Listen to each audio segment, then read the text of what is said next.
are lots of ways that you can help someone get connected with what they care about and what matters. You can use photos, you can use stories of their life, you can use all sorts of prompts to help people get connected to with what matters. I like to use cards. There's lots of reasons why I like to use values cards. First thing is they're physical.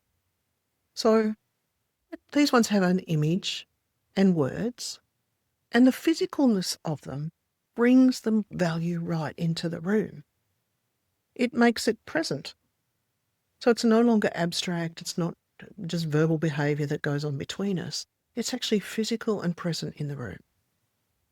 Now, I also like to use cards that have images on, because the image allows you to create a meaning and to create a richness. And I always say to my clients, let the image and the card mean whatever you want it to mean.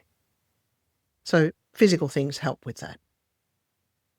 So when I use a card sort, there's lots of ways that you can do it, but one way is to ask a client to sort the cards into 3 piles. The first pile is not very important right now. The middle pile is somewhat important, and then there's a pile for most important. So as you sort through the cards, ask a client to think about what's important to you right now and what's not so important. What you'll notice is that most people end up with a really big pile of what's important. That tells you something. We care about lots of things. Then what I do is I ask a client to sort through them again and choose the ones that are the most important right now. And along the way, I'm watching their behaviour. I'm watching the way their body language changes. I'm watching their movement, their emotions, what seems to show up.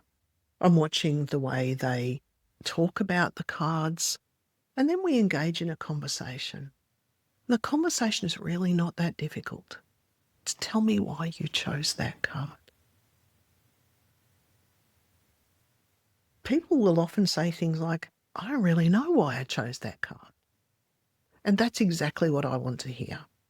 I want to create a space where people have time to have a conversation, to create meaning, and to think deeply about what they really care about. And so our job is to listen, to be aware of the way affect shows up in the room, to say to a client things like, I notice that your voice has changed, or I notice that your breath has changed, or tell me some more about the other parts that you're thinking about. And so by creating these conversations of meaning, using values cards, we can find a way to make them rich and meaningful. And then we can move to action. And you can do actions in lots and lots of different ways. You might ask a client to take a photo of the card and take it home. Often I will ask a client to just be aware of when that thing shows up in their life. And we practice a lot of awareness. So if a client chose daring to dream, and I ask them, what does that really mean? And they say, I want to find a way to be myself. The home task might be taking a photo of that card and just noticing when you are yourself, even if it's the smallest of moments. Start being aware of when you are yourself and be aware of when you are not yourself. And through these small little exposure exercises, we start to build up a language that is around understanding what values we have, what matters to us, and how we want to bring more of that in our life. And values work is the work that changes our lives. So I would encourage you to spend a lot of time doing values work. Now I'm going to add a little value statement of my own. So these cards I have been using and selling on my website for more than 10 years, and it's for a charity helping support children in Nepal. So I would really encourage you to go to my website and purchase them, and you're helping kids in Nepal with the profits.